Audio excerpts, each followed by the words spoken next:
नमस्कार दोस्तों। आज मैं आपके सामने मेरी 6वीं कहानी प्रस्तुत कर रही हूँ। आज की कहानी मैंने ली है सुधा मूर्ति जी की संग्रहित कथाओं में से एक कथा। कथा का नाम है गंगा और इसे भेजा है हमारे ग्रुप की सदस्य नम्रता जी ने। थैंक यू नम्रता जी। गंगा। एक सूखा प्रभावित गांव में पहाड़ों के बीच टूटी फूटी झोपड़ी में रहने वाली मध्यम वयी महिला। उसकी दिनचर्या बहुत ही सादी थी। वह सुबह सुबह जल्दी उठकर खेत में जाती, खेती का काम जल्दी से समाप्त करके घर आते समय तरकारी अनाज साथ ले आती। उसको खाना बनाने के लिए और नहाने का पानी आधा किलोमीटर दूर चलकर जाकर लाना पड़ता था। पानी भरकर नहाती, खाना बनाती और सो जाती। बस यही थी उसकी दिनचर्या।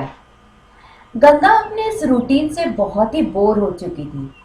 खेत जाना, आकर पानी भरना, नहाना, खाना बनाना, खाकर सो जाना, बस बिना किसी उद्देश्य के जी रही थी वह। गर्मियों में यह समस्या और भी गंभीर हो जाती।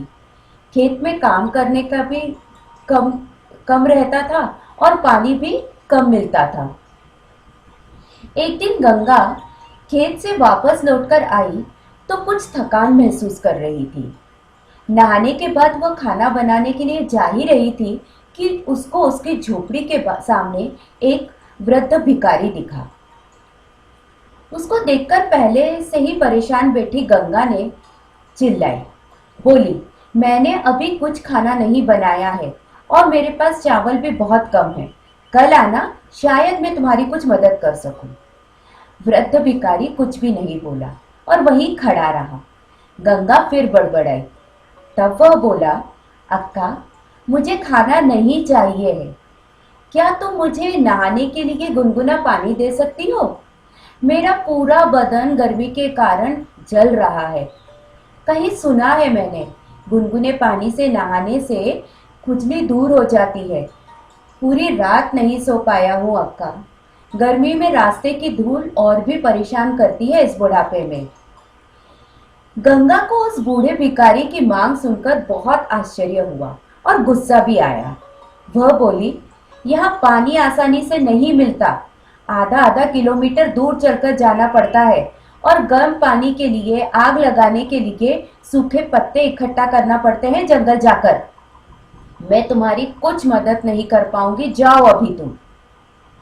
अक्का, मेरे पास मेरी मदद के लिए, पानी लाने के लिए, आग के लिए सूखी पत्तियां लाने के लिए कोई नहीं है।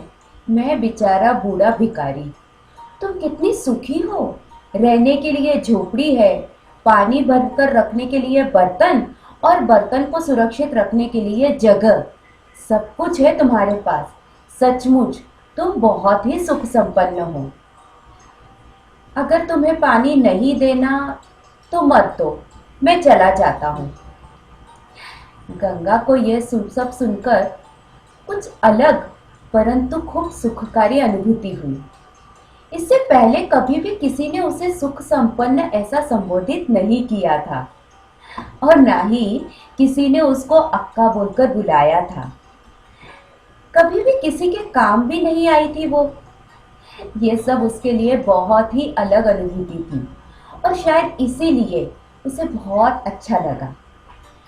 वो झोपड़ी से बाहर दौड़ी और वृद्ध भिखारी को रोककर बोली, रुको रुको, मैं तुम्हें एक बाल्टी गर्म पानी देती हूँ। और उसने गर्म पानी करके भिखारी को दिया। पानी देखकर भिखारी बहुत खुश हुआ। उसने वहीं पास पड़े पत्थर से अपना शरीर रगड़ा, गर्म पानी से साफ नहाया।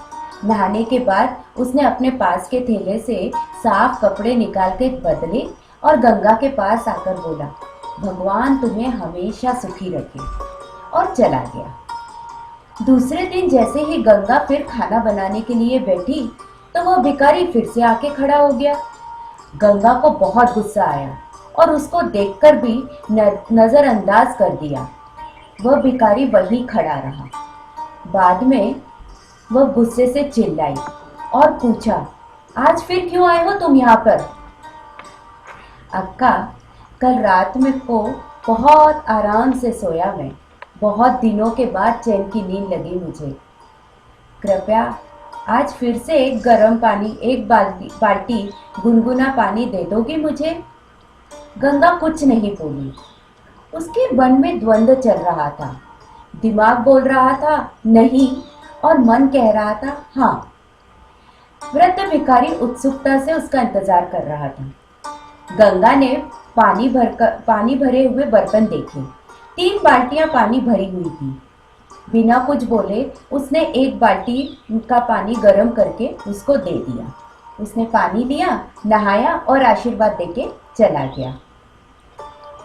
अगले दिन से गंगा खुद उस वृद्ध भिखारी की राह देखने लगी और कुछ ज्यादा पानी भरकर रखने लगी। वह भिखारी आया, उसने गर्म पानी उसको करके दिया, उसने नहाया और आशीर्वाद देके चला गया। यह सब काम गंगा को थका देता था, पर अभी गंगा के पास जीने का कुछ उद्देश्य आ गया था।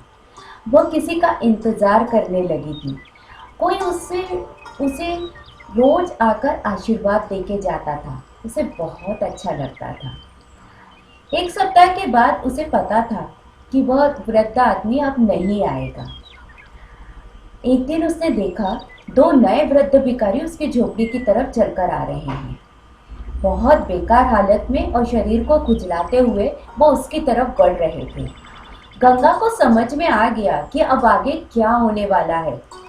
वो बोली, यह कोई नहाने का घाट नहीं है। तुम लोग ऐसा बिल्कुल मत समझो कि मैं तुम्हें गर्म पानी करके दूंगी और तुम यहाँ पर रोज यहाँ पर आकर नहाकर चले जाओगे। सब कुछ सुनने के बाद भी वह दोनों वहीं खड़े रहे।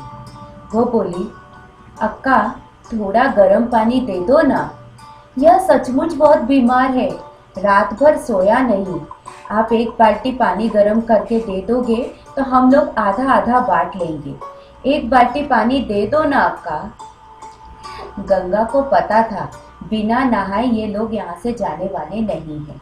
उसने 1 बाल्टी पानी गर्म किया और उनको दे दिया। दोनों ने बराबर हिस्से में पानी बांटा, एक भी बूंद व्यर्थ न जाने दी। दोनों ने नहाया और वो भी आशीर्वाद देके चले गए। दूसरे दिन एक आम के बगीचे से बहुत सारे आम तोड़कर लाने वाली थी गंगा। वो पर उसे ख्याल आया कि इतना सारा बोझ लेकर जाने के बाद उसके शरीर में ताकत नहीं रहेगी ज्यादा पानी भरने की। और अगर वो दोनों वृद्ध फिर से आ गए तो कहाँ से दे पाएगी वो उनको पानी। वो चिंता में थी। तभी उसकी सहेली यमुना ने उससे पूछा, क्या हुआ, तुम इतनी चिंता क्यों कर रही हो? इस बार तो फसल भी अच्छी हुई है, हमें काम भी अच्छा मिलेगा और दाम भी। फिर तुम्हारे खर्च भी तो कुछ नहीं है, क्यों चिंता कर रही हो इतनी? गंगा ने उसको सारी बात समझाई। यमुना हंसी और बोली, अगर सचमुच तुम पानी भरकर रखना चाहती हो और उनकी मदद करना चाहती हो तो मैं तुम्हारी मदद करती हूँ। मेरा बेटा साइकिल से रोज पानी लेकर आता है। कल मैं उससे कहूँगी तुम्हारे लिए भी 2-3 बाल्टी पानी ले आए और तुम्हारे घर के सामने रख दे। इस तरह से गंगा की समस्या का समाधान हो गया। अब गंगा दोनों वृद्धों को 2-2 बाल्टी पानी देने लगी। 10 दिन के बाद उसने देखा और 3 वृद्ध उसके यहाँ गर्म पानी से नहाने के लिए आ रहे थे। लेकिन इस बार उसने गुस्सा नहीं किया। उसे पता चल गया था यहाँ से नहाकर जाने वाले व्यक्ति सबको बता रहे हैं कि गंगा अक्का के यहाँ फ्री में गर्म पानी मिलता है नहाने के लिए, और इसीलिए यहाँ ये सब लोग चले आ रहे हैं। वैसे भी क्या फर्क पड़ता है कुछ ज्यादा पानी भरकर रखने से? और अगर किसी को लाभ मिलता है, किसी का स्वास्थ्य ठीक होता है तो अच्छा ही है ना। और वैसे भी मुझे काम ही क्या है, खाना खाकर सोना ही तो रहता है। आधा घंटा और जरा ज्यादा मैंने काम कर लिया तो क्या फर्क पड़ता है, इसमें बुराई क्या है? ये सोचने के बाद गंगा ने बहुत सुकून महसूस किया उसके बाद से बिना पूछे वो रोज 3 बाल्टी पानी वृद्धों को देने लगी। धीरे धीरे दूर तक पता चल गया कि गंगा अक्का फ्री में गर्म पानी देती है। नहाने के लिए और वृद्ध भिखारी लोगों का आना बढ़ गया। गांव के कुछ लोग अक्का के इस नेक काम को में हाथ बटाने लगे और ज्यादा पानी मदद स्वरूप पहुंचाने लगे। जो कोई गांव से जंगल जाता सूखी लकड़ियां ले आता गंगा अक्का को देने के लिए, गर्म पानी करने के लिए। गंगा ने भी न कभी किसी को पानी लाने के लिए कहा, न कभी किसी को लकड़ी। वह बस चुपचाप अपना काम कर रही थी। गंगा को उसके जीवन का अर्थ मिल गया था। वह रोज सुबह उठकर खेत में जाती, अनाज तरकारी आते वक्त लेकर आती, घर आकर संग्रहित पानी का अंदाज लेती और अगर पानी कुछ कम लगे तो जाके खुद भरकर लाके रख देती। एक दिन उससे पूछा गया, तुम यह सब काम बिना पैसे के क्यों करती हो? तब गंगा बोली, मैं यह सब करती हूँ क्योंकि मुझे इस काम से संतुष्टि मिलती है। अच्छा लगता है मुझे ये सब काम करके। मेरे जैसे लोगों का जीवन में कोई उद्देश्य नहीं था, पर अब मुझे उद्देश्य मिल गया है। किसी की भी मदद करने के लिए पैसे की जरूरत नहीं होती। मैंने इस कार्य को करने के लिए एक भी पैसा खर्च नहीं किया है।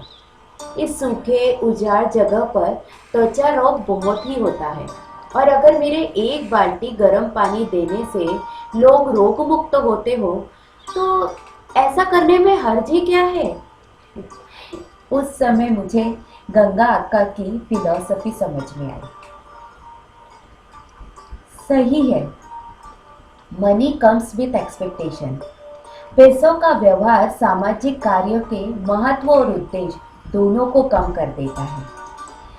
मुझे अचानक होली रिवर गंगा की याद आ गई। नदी हिमालय से निकलती है और हमें विश्वास होता है कि उसमें एक बार डुबकी लगा लेने से हमारे सारे दुख दर्द तकलीफ सब दूर हो जाएगी। सचमुच गंगा अक्का का स्नान गृह भी गंगा नदी के घाट जैसा है। यहाँ नहाकर सभी पवित्र, निरोगी और स्वस्थ हो जाते हैं। दोस्तों, मेरी ये कहानी आपको कैसी लगी ज़रूर बताइएगा। Subscribe my channel and share the story. Thank you.